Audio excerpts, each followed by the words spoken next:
오늘 우리에게 주신 하나님의 말씀은 신약성경 로마서 15장 22절부터 33절까지 말씀입니다.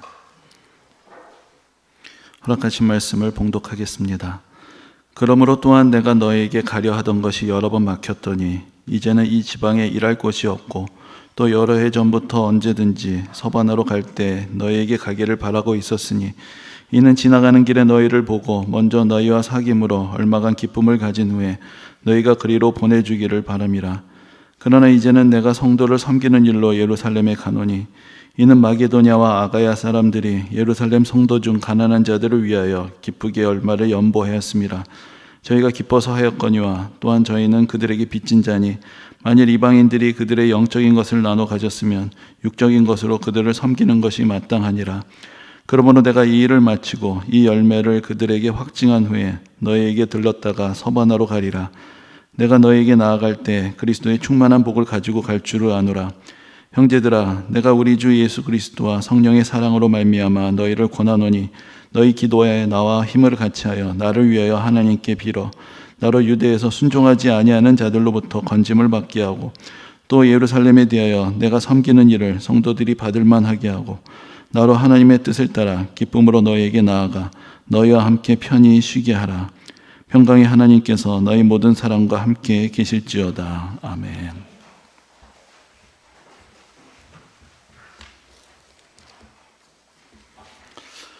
우리가 기독교의 2000년 역사 중에서 가장 중요한 인물을 단 한 사람만 꼽아보라고 한다면 당연히 그 사람은 바로 사도 바울이다라고 이야기할 수 있을 것입니다. 우리가 다 잘 알고 있는 바지만 사도 바울은 신약성경 27권 중에서 13권의 저자이고 또 복음을 로마 제국 곳곳에 전파했던 헌신된 선교사였고 또 복음의 내용을 우리에게 잘 깊이 있게 정리해서 전달해 주면서 어떤 면에서 기독교 역사 최초의 신학자다라고 불릴 수 있는 그런 충분한 자격을 가진 사람이었습니다. 그뿐만 아니라 교회 행정가로서의 면모도 가지고 있어서 교회를 조직하여서 또 직분을 세우고 또 교회를 구체적으로 어떻게 운영해야 하는가에 대한 그런 지혜까지도 나누어줬던 사람이었습니다. 그리고 개인적으로 누구보다도 깊이 기도하며 신비한 영적인 체험을 했던 사람이면서 또한 우리가 지난 시간에도 살펴보았지만 매우 현실적이고 실제적이고 또 전략적인 사고를 할 수 있었던 그런 사람이기도 합니다.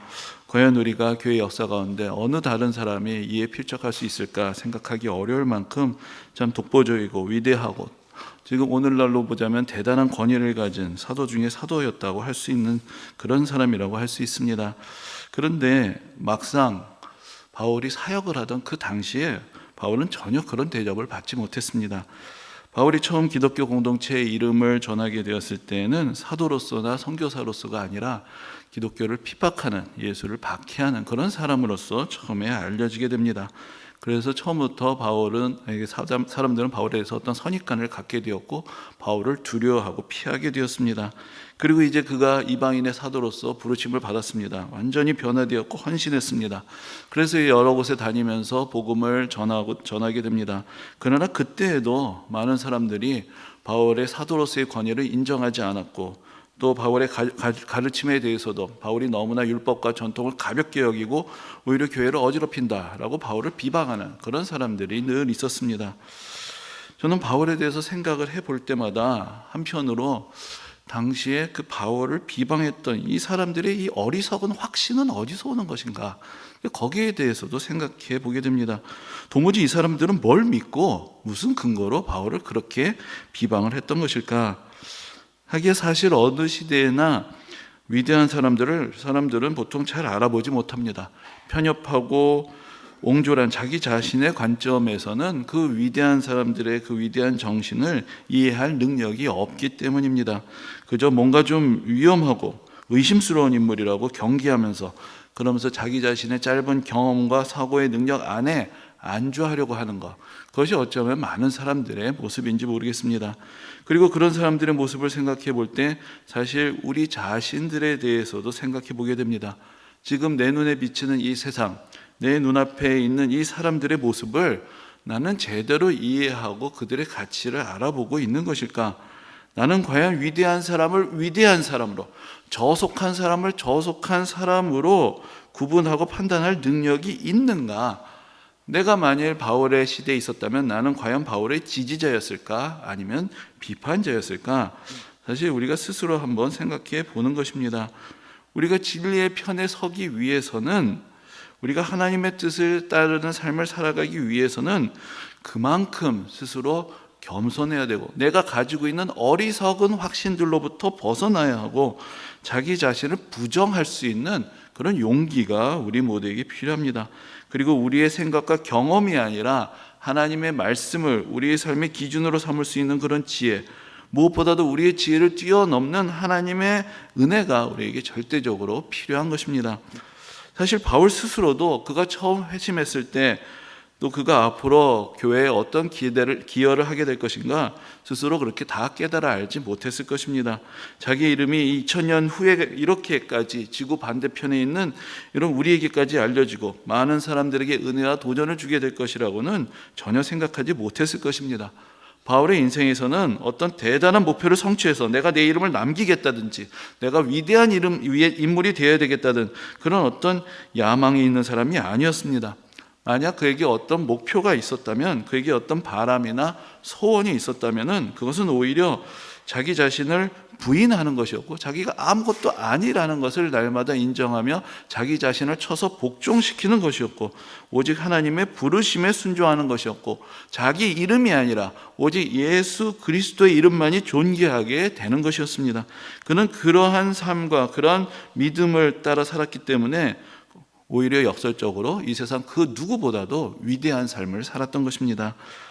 우리가 지금 로마서의 거의 마지막 단락에 와 있습니다. 지금 심각한 이야기들은 이제 다 끝났고, 바울은 오늘 본문에서 마지막으로 그의 다 성도들에게 어떤 당부의 말을 전하면서 앞으로 자기가 가지고 있는 사역의 계획을 같이 나누게 됩니다. 그의 계획은 오늘 본문에 잘 나타나 있지만 바로 서바나, 이 서바나라는 게 좀 옛날 학문식 표현이라서 이제는 좀 많이 낯설기도 한데, 바로 스페인까지 가서 복음을 전해야 되겠다라는 그런 계획을 이제 함께 나누고 있는 것입니다. 그리고 로마 교회 성도들에게 특별히 자기의 사역을 좀 지지하고 후원해 주기를 기대하는 마음을 여기서 같이 나누는 것을 볼 수 있습니다. 그래서 이제 우리가 오늘 본문을 잘 살펴보면서 바울에게 있어서 어떤 인생의 계획이 있었고 그의 사역의 비전이 있었는데, 그것이 구체적인 그의 삶 속에서는 어떤 과정을 통해서 어떻게 이루어져 가게 되었는가, 그것을 한번 좀 살펴볼 수 있는 그런 중요한 말씀들을 우리가 접하게 됩니다. 근데 이제 바울이 지금 이야기합니다. 내가 스페인까지 가야 되겠고, 그 가운데서 너희들의 후원을 받아서 그 로마교회 성도들과 함께 협력하여서 그 사역을 이루고자 한다라는 그의 계획을 이야기합니다. 그럼 바울이 언제부터 이런 그 원대한 계획을 갖게 되었는가?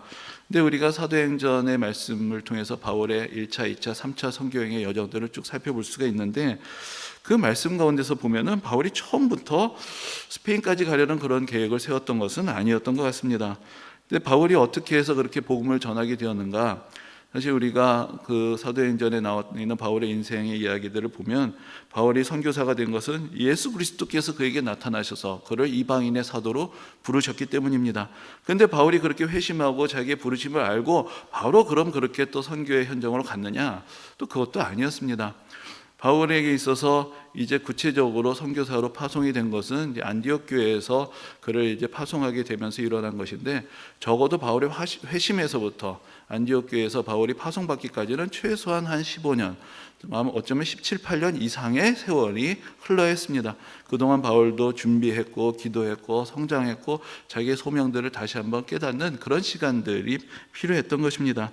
그리고 이제 바울이 파송을 받을 때도 내가 기도했는데 하나님께서 나를 택하셨고 나를 보내라고 하셨다, 그러니까 당신들이 나를 후원해달라, 이렇게 이야기했던 것이 아니라, 안디옥 교회 지도자들이 모두 다 기도하는 가운데 성령께서 그들 모두를 감동시키셨습니다. 그래서 복음을 전하는 일을 위하여 바나바와 바울을 따로 세우라라는 그런 성령의 음성을 들려주셨고, 그 음성에 따라서 교회 지도자들이 바나바와 바울을 따로 세우게 되는 그런 과정을 통해서 이제 바울이 보냄을 받게 되고 이제 복음을 전하게 되었던 것입니다. 그래서 처음부터 바울 스스로 이 모든 것들을 계획하고 준비한 것이 아니기 때문에 어디로 가야 될지 그것을 분명하게 그 장기적인 비전으로 가지고 있지 못했습니다. 그래서 우리가 1차 선교행의 여정을 보면 두 군데가 딱 눈에 들어오는데, 하나는 구브로라는 섬이고 또 하나는 터키, 그러니까 요즘 우리가 튀르키예라고 부르게 된 그 나라의 남부 지역의 몇 도시들이 눈에 들어오게 됩니다. 근데 이 도시들은 또 이 지역은 특별한 의미가 있는데, 이 구브로라는 곳은 어디냐? 이제 바울과 함께 부르심을 받아서 선교를 가게 된 바나바가 바로 구브로 사람입니다. 그러니까 바나바의 고향이 구브로인데 구브로를 갔던 것이죠. 그러면 바울의 고향은 어디냐? 바울은 다소라는 지역의 출신인데, 사실 바울이 1차 선교여행 때 갔던 지역들이 사실 다소에서 그리 멀지 않은 지역들이었습니다. 그것을 보면은 바나바와 바울이 처음에 이제 부르심을 받았고 복음을 전하러 가야 되는데 어디부터 갔느냐? 사실 자기들에게 잘 알려져 있는, 자기들에게 좀 더 편안한 지역을 먼저 가게 되었던 것입니다. 그랬는데 이제 1차 선교여행을 마치고 2차 선교여행을 가게 됩니다. 근데 그때도 사도행전의 기록을 보면 처음에 출발할 때는 이제는 좀 더 멀리 가야 되겠다, 그런 얘기를 하지 않았습니다. 우리가 지난번에 복음을 전했던 곳을 다시 돌아다니면서 성도들을 위로하고 격려하려는 목적을 가지고 출발하게 됩니다. 그래서 이제 조금 더 나아가고자 했던 것이 그 당시에 이제 아시아라는 명칭으로 불렸던 로마의 한 지역이었는데, 거기에 중심지가 에베소라는 도시가 있었습니다. 그래서 아마도 바울이 이제 거기까지는 가야 되겠다는 생각을 했던 것 같습니다. 그런데 그것도 길이 막힙니다. 그래서 결국 드로아라는 항구 도시까지 가게 되었고, 거기서 마케도니아 사람의 환상을 보고 그 사람이 건너와서 우리를 도와달라라는 그런 환상을 보면서 하나님께서 바다를 건너가기를 원하신다는 것을 거기서 깨닫게 되고, 그래 하여서 이제 그리스 지역으로 넘어가서 쭉 남쪽으로 내려오면서 이제 복음을 전하는 그런 여정을 가게 되었던 것을 보게 됩니다. 그러니까 이런 과정을 거치면서 바울이 하나님께서 조금 더 먼 것으로, 조금 더 비전을 가지고 사역하기를 원하신다는 것을 하나하나 깨닫게 되었던 것 같습니다. 그래서 오늘 본문의 23절을 보면 바울이 이렇게 이야기합니다. 여러 해 전부터 서반으로 갈 때 너에게 가기를 바라고 있었다. 그러니까 이제 서반으로 가야 되겠다라는 계획을 세우게 된 지 벌써 여러 해가 되었다라고 이야기하는 것인데, 바울이 지금 이 편지를 쓸 때 3차 선교여행의 막바지에 있었기 때문에 적어도 2차 선교여행 때 이렇게 새로운 비전의 문이 열리는 것을 보면서 이제 스페인으로까지 언젠가는 가야 되겠구나라는 그런 비전을 가지기 시작했던 것으로 볼 수 있습니다. 그런데 바울이 2차 선교여행을 마치고 3차 선교여행을 갈 때 그럼 이제는 바로 스페인이다, 그렇게 도전을 했느냐? 그것도 아니었습니다. 2차 선교여행 끝나고 3차 선교여행을 갔던 그 여정들도 대부분 먼저 바울이 복음을 전했던 그곳을 다시 가면서 거기서부터 한 걸음 한 걸음 확장하는 그런 여정을 갔던 것을 볼 수가 있습니다. 특별히 에베소에서는 거의 3년을 한 곳에서만 머물고 있었습니다. 그러니까 바울이라는 사람은 뭔가 도전 정신에 가득 차서 늘 모험을 하고 새로운 것을 추구하는 사람이 아니라, 분명한 성령의 인도하심이 없으면 어쩌면 한 발짝도 움직이지 않는 사람, 철저하게 성령에만 순종하고 자기 자신의 어떤 야망을 잠재우고자 했던 그런 사람이었다는 것을 우리가 오히려 깨달을 수가 있는 것입니다. 그래서 이제 우리가 15장에서 바울의 어떤 고백들을 통해서 그의 여정들을 생각해 볼 때, 바울은 그런 과정들을 통해서 점차 자기의 부르심을 구체적으로 정리를 하게 되었는데, 그 중에 하나가 나는 개척자다라는 것입니다. 그러니까 하나님께서는 점차 나를 새로운 곳으로 가게 하시는구나, 그것을 깨닫게 되고, 그러면서 이제 더 이상 지중해 동부에 내가 머무를 수 있는 이유가 없다라는 것을 깨닫게 됩니다. 이제는 내가 경계를 넘어야 되겠다라는 것이 이제는 너무나 분명하게 되었던 것이고, 그래서 궁극적으로 하나님께서 보여주셨던 대로 이제는 지중해 서쪽으로 더 나아가서 그 당시 땅끝이라고 생각이 되었던 스페인까지 가야 되겠다는 것을 사실은 이제 좀 더 확신하게 되었던 것입니다. 그래서 이제 23장에서 이제는 이 지방에 일할 것이 없다라고 고백을 합니다. 그리고 이제 최종적인 사역지로 가야 되겠다라는 그런 꿈을 꾸게 되고, 그 길에 로마 교회를 먼저 가겠다라고 여기서 이제 계획을 밝히고 있는 것입니다. 그래서 이제 오늘 본문에서 왜 그럼 로마를 먼저 가려고 하느냐, 거기에 대해서도 바울이 구체적으로 이야기를 합니다. 그것은 오늘 본문의 표현대로 하면은 너희가 그리로 보내주기를 바란다, 이런 표현을 사용하고 있습니다. 그러니까 로마 교회에서 바울을 후원해서 스페인까지 사역을 할 수 있도록 도와달라, 이제 이것이 바울의 구체적인 지금 로마서를 기록하고 좀 교제하게 되는 이유가 되었던 것입니다. 근데 우리가 바울의 사역에서 다른 교회들이 어떻게 협력을 했는가, 우리가 고린도 전서를 보면 바울이 거기서 이제 자비량에 대한 이야기를 많이 합니다. 텐트를 만드는 일을 하고 있었고, 바울이 자비량으로 자기의 어떤 사역의 비용들에 대해서 감당하는 모습을 볼 수 있지만, 그러나 또 다른 한편에서 바울을 후원하는 교회가 있었던 것도 우리가 성경에서 볼 수 있습니다. 처음에 출발할 때 안디옥 교회에서 기도하면서 바울을 파송을 했었고, 또 이제 우리가 빌립보서를 보면은 거기서 바울이 빌립보 교회가 바울을 위해서 헌신했던 그 모든 일들에 대해서 감사하는 그런 내용들이 나옵니다. 빌립보 교회에서 바울을 후원하고 또 바울이 감옥에 갇혔을 때 누구보다도 바울을 사랑하고 안타까워하면서 바울을 곁에서 도울 수 있는 사람까지 파견을 해서 바울을 돌보았던 그런 이야기들, 그래서 거기에 대한 바울의 감사가 빌립보서에 기록이 되어 있는 것을 볼 수 있습니다. 그래서 이제 바울의 사역이 서쪽으로 확장이 되면서 또 처음엔 안디옥 교회가, 그 다음에 빌립보 교회가, 또 계속해서 바울을 돕고 섬겼던 그런 내용들을 보게 되고, 바울이 이제 더 서쪽으로 비전을 갖게 됐을 때 또 하나의 교회가 바로 바울을 후원해주고 바울을 위해서 기도해줄 그런 후원자가 필요했고, 그 기대를 지금 로마 교회를 통해서 바울이 하게 된 것입니다. 근데 지금 이제 로마서를 기록하면서 바울이 계획을 얘기합니다. 이제 내가 서바나도 가야 되겠다, 스페인까지 가야 되겠다. 근데 그때 이제 바울은 고린도에 있었습니다. 근데 이제 고린도라는 것은 그리스에 있는 지역인데 사실 거기서 이제 스페인은 서쪽에 있는 것이죠. 그러니까 이만큼 계획이 있었고 바로 로마가 멀지 않은 곳에 있다면 이렇게 편지를 보내고 바로 서쪽으로 가는 것이 어쩌면 더 순조로웠을 것입니다. 그런데 바울이 지금 오늘 본문에서 보면 왜 그런데 로마로 갈 수 없는지 또 그 이야기를 하게 됩니다. 바울은 지금 서쪽으로 가지 못하고 비전이 있었고 방향이 보이지만 그러나 지금 당장은 또한 동쪽으로 다시 예루살렘을 향해서 가야 됐던 것입니다. 그래서 25절에 그러나 이제는 이라는 말로 그가 가지고 있는 비전이 있지만 지금 또 그 눈앞에서 벌어지고 있는 일들에 대한 이야기를 하게 됩니다. 그래서 그 이야기를 바울의 표현대로 하면은 성도를 섬기는 일로 예루살렘에 간다라고 이렇게 말하고 있습니다. 그 당시 예루살렘에 기근이 있고 많은 사람들이 어려운 가운데 있었습니다. 그런데 이제 바울이 이 3차 선교여행을 가는 가운데 마게도니아와 여러 이방의 지역에 있는 성도들이 그 예루살렘에 있는 성도들을 염려하면서 구제 헌금을 모으게 됩니다. 그래서 이제 바울로서는 이 헌금을 먼저 예루살렘에 전달하는 것, 그것이 좀 더 시급한 사역이 됐던 것입니다. 근데 이제 우리가 앞에서 또 로마서에서도 보았지만 그 당시에 그 교회 곳곳에 그 각 지역마다 이방인과 유대인들 사이에는 갈등이 있었습니다. 유대인들은 자기들로서는 바로 자기들이 복음의 원류다라는 그런 자부심을 끝까지 잡고 있는 사람들이 많았고, 그런데 이방인들로서는 이제 유대인들의 시대는 지났다, 하나님께서 이제는 이방인들을 택하셨다, 또 이렇게 자부심을 갖는 사람도 있고, 그 안에서 서로 사실을 반목하는 일들이 있었습니다.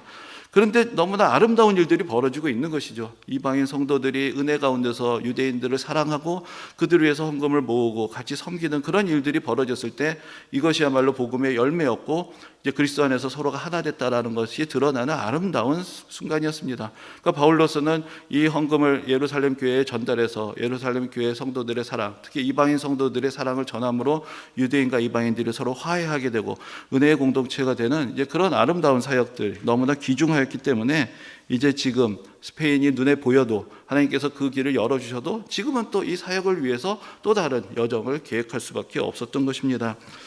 그래서 이제 우리가 이런 방향에서도 보면은 바울에게 있어서도 어떤 한 방향으로 거침없이 나아가는 것이 아니라 꿈을 꾸고 또 비전을 가지지만 또 준비하고 또 기다리고 또 하나님의 인도하심에 따라서 한 걸음 한 걸음, 어떻게 생각하면 엇갈리는 발걸음까지도 하나하나 순종하면서 나아갔던 그의 모습을 볼 수가 있습니다. 근데 이제 여기까지 이야기가 사실 참 아름답습니다. 바울에게는 원대한 선교의 비전도 있었고 또 그러면서 성도들을 사랑하는 아름다운 마음도 있었고, 그러면서 이 모든 마음을 간직한 채 예루살렘으로 갑니다. 바울 그동안 많은 수고를 했습니다. 1차, 2차 선교여행, 3차 선교여행 때에서 많은 고난을 겪었고 그러나 헌신했고 많은 복음의 열매를 얻었습니다. 그리고 이제는 손에 어떤 사역의 어떤 영적인 열매뿐만 아니라 예루살렘 교회 성도들을 구체적으로 섬기는 그런 물질의 축복까지도 갖고 예루살렘에 가는 것입니다. 그럼 어떤 일이 일어나야 할까요? 예루살렘에 있는 모든 성도들이 너무나 기뻐하고 바울을 환대하고 바울의 수고에 대해서 위로하고 바울과 함께 은혜를 밤새도록 나누고 정말 기쁨의 교제를 나누는 그런 시간들이 있어야 되지 않겠습니까? 충분히 바울은 그럴 자격이 있었습니다. 그런데 우리가 사도행전을 보면은 일이 그렇게 돌아가지 않았습니다. 그곳에서 바울을 기다리고 있었던 것은 바울에 대한 흠집과 비방이었습니다. 이방인들의 곳을 돌아다니면서 어떤 순수한 이 유대인의 전통을 더럽히고 있는 사람, 복음의 가치를 많은 이방인들에게 전파했다기보다는 오히려 뭔가 혼란을 일으키고 사람들의 마음을 불편하게 하고 있는 그런 사람으로서 바울을 비방하려는 사람들이 거기 기다리고 있었고, 그래서 바울은 거기서 오해를 받고 고발을 당하고 재판을 받게 되는 그런 너무도 어떻게 기가 막힌 일들이 벌어지게 되었던 것입니다. 사실 이런 모든 일들을 보면 바울로서는 낙심할 수밖에 없었을 것이고, 참 우리가 봐도 답답한 일들이 그 당시 교회 안에 있었던 것을 봅니다. 그런데 하나님께서는 또 이 모든 것을 가지고도 또한 역사하셨습니다. 그래서 바울이 이제 2년 이상의 세월을 시달리고 또 재판을 위해서 기다려야 됐고 또 신문을 받고 여러 과정들을 거칩니다. 그러다가 그 어느 날 바울이 하나의 깨달음을 얻게 되는데, 그러면서 로마 총독 앞에서 재판을 받으면서 나는 로마 시민으로서 로마 황제에게 서 재판을 받겠다라고 그렇게 자기의 권리를 사용하게 되는 모습을 봅니다. 그렇게 함으로 그가 로마의 황제가 있는 로마로 가는 길이 다시 열리게 된 것입니다. 여기 참 희한한 생각이 듭니다. 아니 그러면 정작 처음부터 얘기를 하지, 왜 그동안 고생할 거 다 하고 이제야 얘기를 했는가? 근데 아마도 바울이 처음부터 그 생각을 하지는 못했던 것 같습니다. 여러 가지 환란이 있고 답답하고, 왜 하나님께서는 지금 서쪽으로 길을 보여주시는데 이 모든 것들이 막혀있고 발목이 잡혀있고 이런 환란들이 있는가? 바울에게서도 고민스러웠을 것이고 고통스러웠을 것이고 기도해야 했을 것입니다. 근데 이것이 어쩌면 하나님께서 예비하신 또 하나의 길이 될 수 있다는 것을 깨닫게 되었을 때 바울은 담대하게 그의 생각을 이야기하였고, 그래서 그가 이제 로마로 다시 갈 수 있는, 이 중단된 그의 사역의 여정들이 다시 열리게 되는 그런 신비한 역사가 일어나게 된 것입니다. 그래서 우리가 바울에게 있어서도 모든 것이 그렇게 순탄하진 않았지만, 그러나 궁극적으로는 하나님의 예비하신 가운데 또 하나하나 이루어져 가게 되는 그런 놀라운 이야기들을 바울의 삶에 대해서 읽어보게 됩니다. 그래서 이제 바울이 로마에 가게 됩니다. 그리고 로마에서 2년 정도 머물렀다는 이야기로 사실 사도행전의 이야기는 끝이 납니다. 그래서 그 뒤의 이야기는 우리가 사실 성경의 기록을 통해서는 알 수가 없습니다. 정말로. 그래서 그 다음에 스페인까지 바울이 갔는지 안 갔는지에 대해서 성경에 대해서 구체적으로 기록하고 있지 않기 때문입니다. 그래서 어떤 학자들은 바울이 그렇게 계획은 세웠지만 아마 가지는 못했을 것이다, 그렇게 결론을 내리는 사람들도 있습니다. 근데 우리가 여러 가지 증거들을 조금 더 모아볼 수 있습니다. 성경 안에서 바울이 디모데 후서에서 4장에 이렇게 고백을 합니다. 나는 선한 싸움을 싸우고 나의 달려갈 길을 마쳤다. 그럼 바울에게 있어서 디모데 후서가 바울의 가장 마지막 서신이라고 보는데, 그에게 있어서 그의 사역의 고백을 할 때 하나님께서 나에게 보여주신 길을 나는 마쳤다라고 고백을 한다면, 그것은 그가 간접적으로지만 스페인까지 갔다라는 고백을 하고 있는 것은 아닐까, 우리가 또한 그렇게 생각을 해볼 수도 있을 것입니다. 그리고 우리가 눈을 조금 더 넓혀서 성경 외적인 증거들을 모아보면 거기에 또한 바울의 사역에 대한 여러 가지 증언들이 있는 것을 볼 수 있습니다. 이제 좀 구체적으로는 이제 우리가 바울 서신 중에 빌립보서에 보면은 거의 이제 4장 3절에 바울이 자신의 동역자라고 부르는 글레멘드라는 사람의 이름이 나옵니다. 근데 이 글레멘드라는 사람이 바울은 동역자라고 부르지만 사실은 이제 바울보다 훨씬 더 연배가 젊었고 디모데처럼 이제 바울의 제자였다고 할 수 있는 사람인데, 그 사람이 나중에 바울은 이제 결국 모든 사역을 마치고 마지막으로 로마에서 순교를 하게 되었는데, 바울이 순교한 후에 나중에 로마 교회의 감독이 됩니다. 그러니까 로마 교회의 지도자가 되었는데, 그리고 나서 그가 이제 편지를 쓴 것이 남아 있습니다. 근데 그가 편지 가운데 바울을 회상하면서 이런 이야기를 합니다. 바울은 서쪽 끝까지 가서 복음을 전했다라고 그렇게 바울에 대해서 기록하고 있는, 그 편지가 언제쯤 쓰여졌느냐? 바울이 이 로마서를 쓴 후에 대략 한 30년 정도 흘렀을 때 이제 그 편지들을 쓰게 되고, 그것이 이제 30여 년 후에 쓰여진 편지로 기록이 남아있는 것을 보게 됩니다.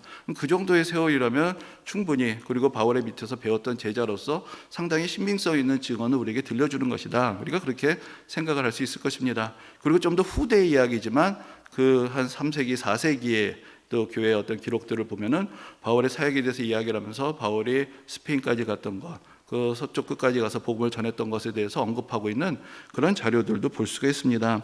그리고 좀 이제 흥미로운 이야기들은 스페인 현지에 있습니다.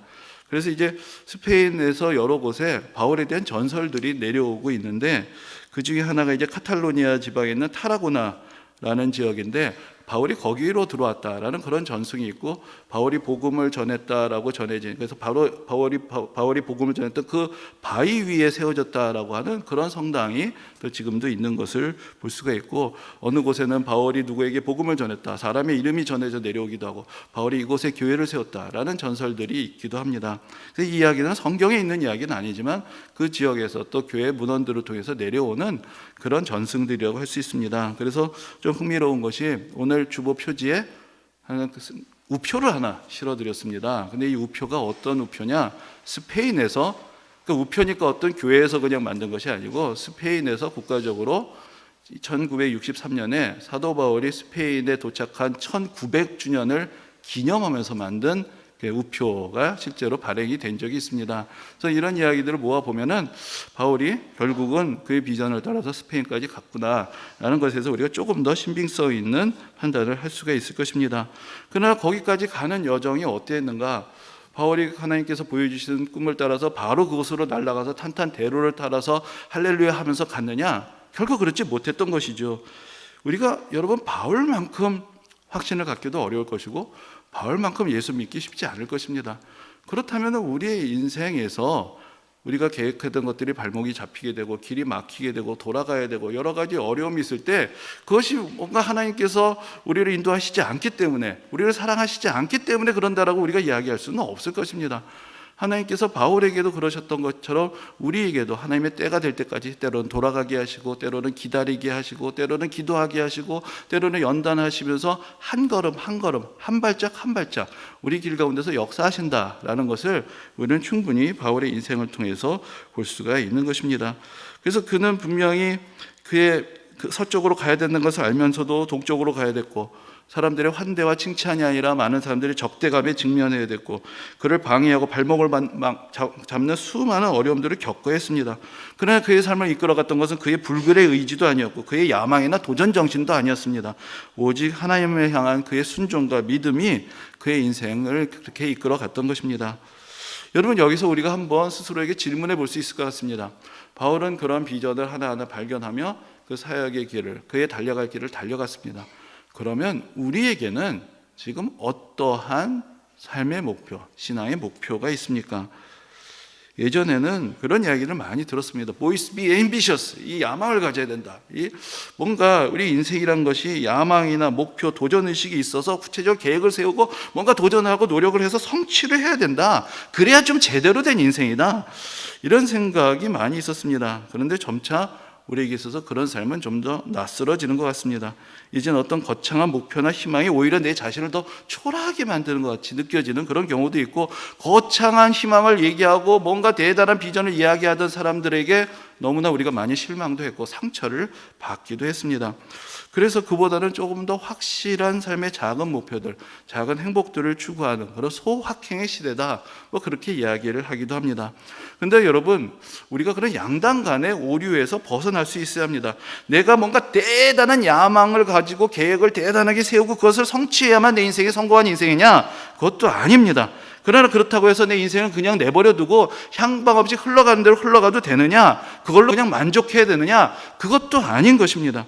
우리도 한때 꿈을 꾸고 희망을 가졌습니다. 그리고 열심히 노력도 했습니다. 그러다 좌절을 경험하기도 하고 포기할 수밖에 없는 나는 열심히 했는데 상황이 도저히 나의 꿈을 이루어지지 않는 그런 상황들을 부딪히게 되기도 합니다. 그러면서 우리도 배웁니다. 현실을 받아들여야 되고 안주해야 되고 더 이상 내 스스로 이제 좀 괴롭히지 말자. 그러면서 좀 더 편안하게 살아가자 이렇게 생각을 하게 될 수도 있습니다. 근데 문제는 무엇이냐?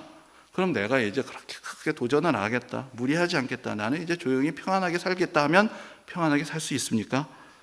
그렇지도 않습니다. 세상이 우리를 가만히 놔두지를 않습니다.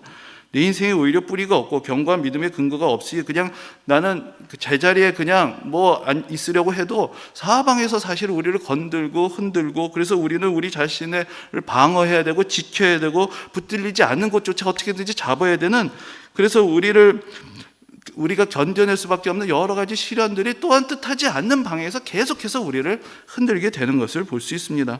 여러분들 최근에 계속해서 전쟁의 소식들 여러 가지 우리를 불안하게 하는 이야기들을 듣게 됩니다. 이 세계 어떻게 가는 것인가? 과연 이 세상에 평화가 이루어질 수 있는 것인가? 이 세계의 미래에서 우리가 무엇을 이야기할 수 있는가? 우리의 경험, 우리의 지식, 내 자신에 대한 경험, 내 자신에 대한 지식, 이 세상에 대한 경험과 지식이 과연 우리에게 보여주는 미래, 그래서 우리가 그냥 다 받아들이고 어쩔 수 없어 하면 평안이 오느냐? 평안은커녕 불안만 늘어날 수밖에 없는 것이 사실 우리가 살고 있는 이 세계의 현실이라는 것을 우리는 또한 목도하게 되는 것입니다. 그럼 우리가 조용하게 살기 위해서도 우리가 평안하게 살기 위해서도 우리에게 필요한 것은 믿음이고 선하신 하나님께서 이 세상을 주관하신다는 그런 믿음과 확신 외에는 어떠한 확신도 어떠한 근거도 나의 평안한 삶을 나에게 보장해 주지 못한다는 것, 우리가 그것을 결코 잊지 말아야 하는 것입니다. 우리가 성경 말씀에 귀를 기울여 본다면 이 세상은 여전히 선하신 하나님의 손 안에 있는 세상이라고 우리에게 가르쳐 줍니다. 그리고 모든 그리스도인들에게는 하나님의 부르심이 있다는 것을 우리가 깨닫게 됩니다. 하나님께서 부르시고 인도하셨기 때문에 사실 오늘 우리 모두가 이 자리에, 하나님의 예배의 자리에, 이 현대교회 2023년 10월 15일 이날 모여일 수가 있게 된 것입니다. 어쩌면 내가 내 인생의 목표를 아직 모르고 있을 수도 있습니다. 그것은 우리가 신앙적으로 보면 당연하다고도 얘기할 수 있습니다. 왜냐? 내 인생의 주인이 내가 아니기 때문입니다. 그래서 내 인생의 목표가 아닌 것을 내가 그 목표로 착각하고 살았을 수도 있고, 내 인생에 아무런 의미나 목적이 없다고 지금 내가 단정을 하고 있을 수도 있지만, 그것은 그냥 다 우리의 생각일 뿐입니다. 우리 인생의 목표는 우리가 정하는 것이 아니기 때문입니다. 우리 인생의 목표는 하나님이 정하시는 것이고 하나님께서 지금도 가지고 계신 것입니다. 하나님께서 이미 우리 인생의 목표를 다 정해 놓으셨습니다.